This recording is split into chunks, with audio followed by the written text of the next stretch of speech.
Halo, apa kabar? Saatnya Anda menyimak berita Medan bersama saya, Agi Kurnia Sandi. Sejumlah berita menarik yang kami sajikan untuk Anda dan berikut 3 berita utama hari ini.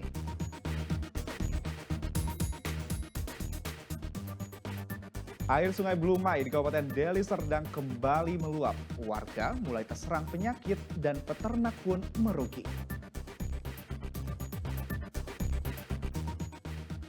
Tanah longsor akibat akses lalu lintas yang menghubung antara Tapanuli Selatan dan Tapanuli Utara tidak dapat dilalui.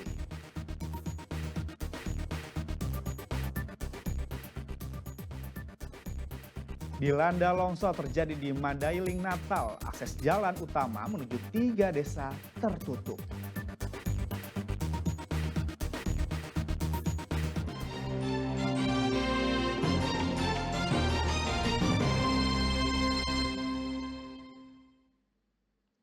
Air Sungai Blumai di Kabupaten Deli Serdang kembali meluap dan merendam ratusan rumah di Desa Tumpatan, Nimbung, Kecamatan Batangkuis.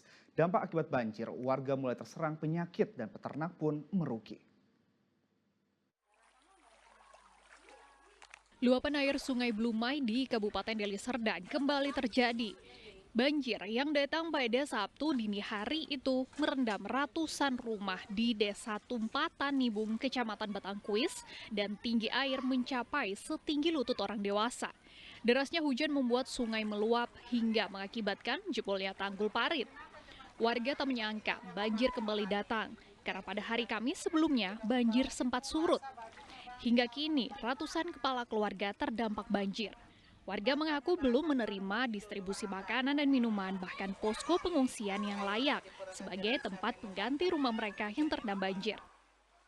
Mau keluar pun susah, Bang. Mau duduk pun susah. Cemana lah, bantuan nggak datang-datang.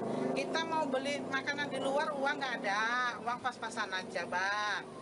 Laki kerja bangunan, kadang kerja kadang enggak, kan gitu. Dari jam berapa nih, Bu? Ini air masuk dari jam 2, Bang. Sampai sekarang belum suruh juga. Salah satu penyebabnya juga kenapa bisa meluap, ya ada tanggul parit yang seharusnya bisa menampung debit air, karena dengan sengaja ada beberapa oknum yang kita belum tahu siapa oknumnya, sengaja dengan mengikis tanggul paritnya sehingga debit air itu tidak tertampung dan meluap ke sawah dan terus ke rumah warga. Berdasarkan pemeriksaan yang diterima oleh tim medis Puskesmas Kecamatan Batangkuis, warga yang terdampak banjir banyak yang menderita penyakit diare, gatal-gatal, dan demam. Ini dari Puskesmas, tapi kami bidan desanya di Desa Tumpatan Gunung ini, Pak. Keluhan masyarakat tadi, Bu, yang berobat itu apa-apa aja, Bu? Masuk angin, gatal-gatal, pusing, baru yang 3 itu keluhannya, Pak, yang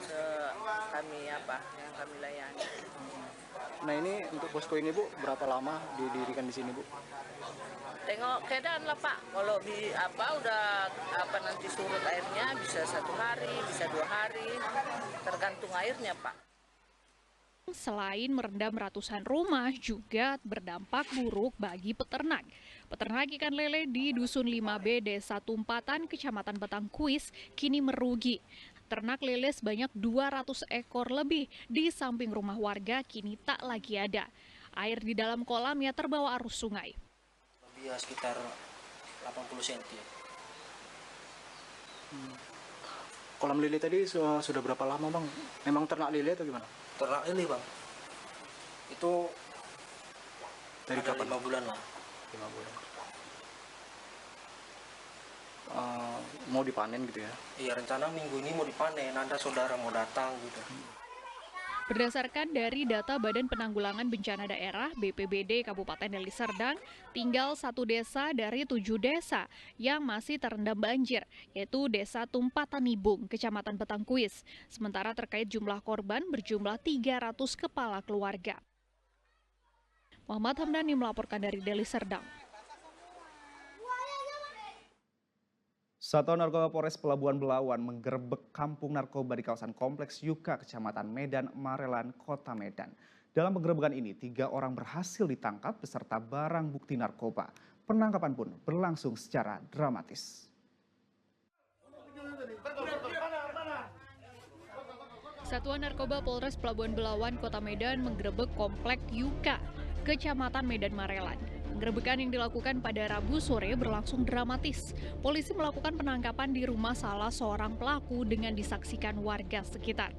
3 orang yang merupakan pengedar narkoba jenis sabu tertangkap tangan sedang menunggu pembeli. Dari hasil penggerebekan, petugas berhasil menangkap 3 orang pengedar, yakni Johnson Hutapea, Bertinus Sinaga, dan Sukandi Pangaribuan.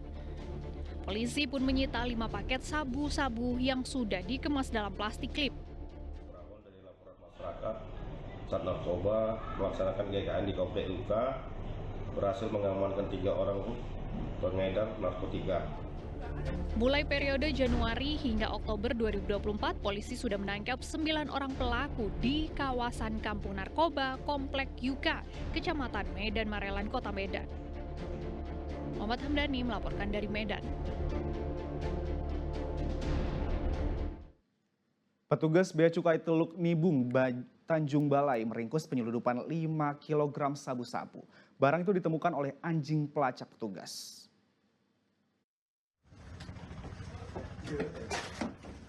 Anjing pelacak milik petugas Bea Cukai Teluk Nibung, Tanjung Balai menemukan paket sabu-sabu dalam kapal kargo. Kapal itu bersandar di Pelabuhan Teluk Nibung Sabtu lalu. Petugas menemukan 5 bungkus sabu-sabu dalam kemasan teh rafinasi yang disembunyikan di antara barang kargo lain. Tersangka Hadi Syaputra merupakan pekerja kapal ekspor impor. Sebelumnya pelaku telah 3 kali lolos penyelundupan sabu-sabu dari Malaysia melalui Pelabuhan Kilang Malaysia ke Teluk Nibung. Dalam kasus ini, Hadi mengaku diupah 10 juta rupiah per kilogramnya dalam setiap perjalanan menuju Indonesia.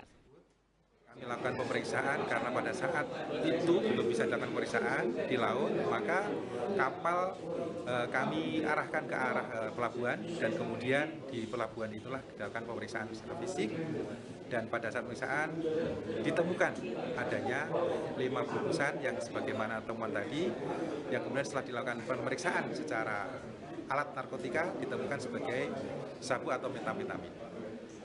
Barang bukti yang disita berapa kilo dan sudah berapa kali dia melakukan ini dengan upah berapa, Pak? Ya, barang bukti yang kali ini bisa kami sampaikan ada 5 bungkusan dan masing-masing beratnya kurang lebih 1 kilo.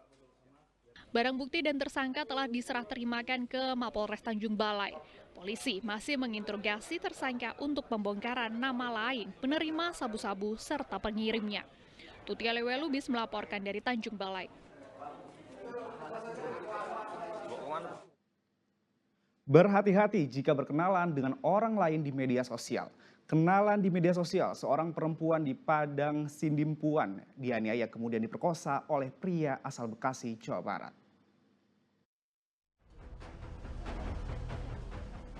Berawal dari kenalan di media sosial, seorang perempuan jadi korban penganiayaan dan perkosaan oleh seorang pria asal Bekasi, Jawa Barat.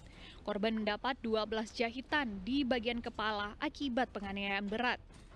Kejadian ini berawal dari janji temu antara korban dan tersangka pada 6 Oktober lalu. Tersangka adalah Husai Suparman Tamba. Ia sepakat datang ke Padang Sindimpuan setelah komunikasi keduanya intens dalam sebulan terakhir. Tersangka kemudian meminta korban mendatanginya di sebuah penginapan. Sembari meminta dibawakan sarapan, korban pun menyanggupi. Tiba di penginapan, korban justru dianiaya oleh tersangka, lalu diperkosa. Tersangka memukuli korban menggunakan blok kayu yang telah dipersiapkan.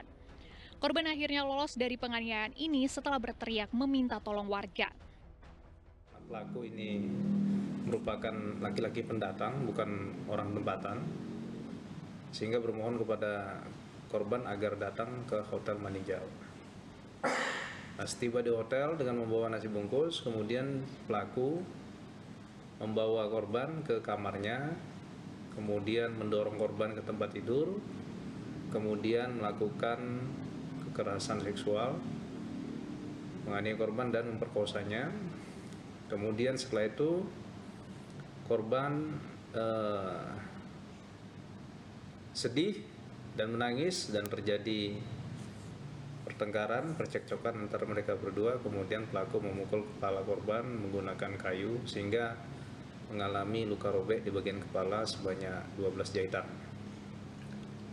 Kemudian korban berupaya melarikan diri, kemudian melapor kepada pihak petugas kepolisian. Pihak petugas kepolisian bersama dengan masyarakat berhasil mengamankan pelaku. Setelah kita dalami, ternyata pelaku dan korban ini sudah kenal lebih kurang 1 bulan. Mereka saling kenal dari media sosial melalui aplikasi. Warga yang geram sempat menghakimi tersangka sebelum akhirnya diserahkan ke pihak Mapolres Padang Sidempuan. Tutia Lewelubis melaporkan dari Padang Sidempuan. Polisi menetapkan santri berinisial FAZ sebagai tersangka pembakaran pengurus pondok di Kabupaten Langkat. Sementara aktivitas belajar mengajar di pondok pesantren sudah kembali seperti biasa. Aktivitas belajar mengajar di Pondok Pesantren An-Nur tampak seperti biasa. Sejumlah santri tampak beraktivitas sekitar masjid. Sebelumnya, terjadi aksi pembakaran pengurus pondok pesantren oleh santri. Sebelumnya, korban yang berinisial AAR adalah seorang pengurus yang tinggal di dalam masjid karena diberi tanggung jawab mengurus masjid di pondok pesantren. Kini, kamar tidur korban yang sebelumnya berantakan dan penuh bekas bakar sudah tampak bersih dan dapat digunakan oleh pengurus lainnya. Para pengurus dan santri yang merupakan rekan korban dan pelaku tidak pernah menyangka aksi nekat itu terjadi. Keseharian korban dan pelaku tampak memiliki hubungan yang baik. Untuk kronologi ceritanya, saya tidak mengetahui. Cuman terjadi di dalam kamar pengurusnya gitu. Kamar korban terjadi. Kalau misalnya penyebabnya saya kurang tahu, cuman saya lihat selama ini si korban sama si pelaku ini hubungannya baik-baik saja, nggak ada seperti masalah gitu. Makanya saya nggak nyangka kalau misalnya ini kejadian terjadi. Hingga kini pihak kepolisian masih menetapkan 1 orang tersangka berinisial FAZ dan masih terus menyelidiki kasus lebih dalam. Sementara korban hingga kini masih menjalani perawatan di Rumah Sakit Adam Malik Medan dengan mengalami luka bakar sebanyak 80%. Muhammad Hamdani melaporkan dari Langkat.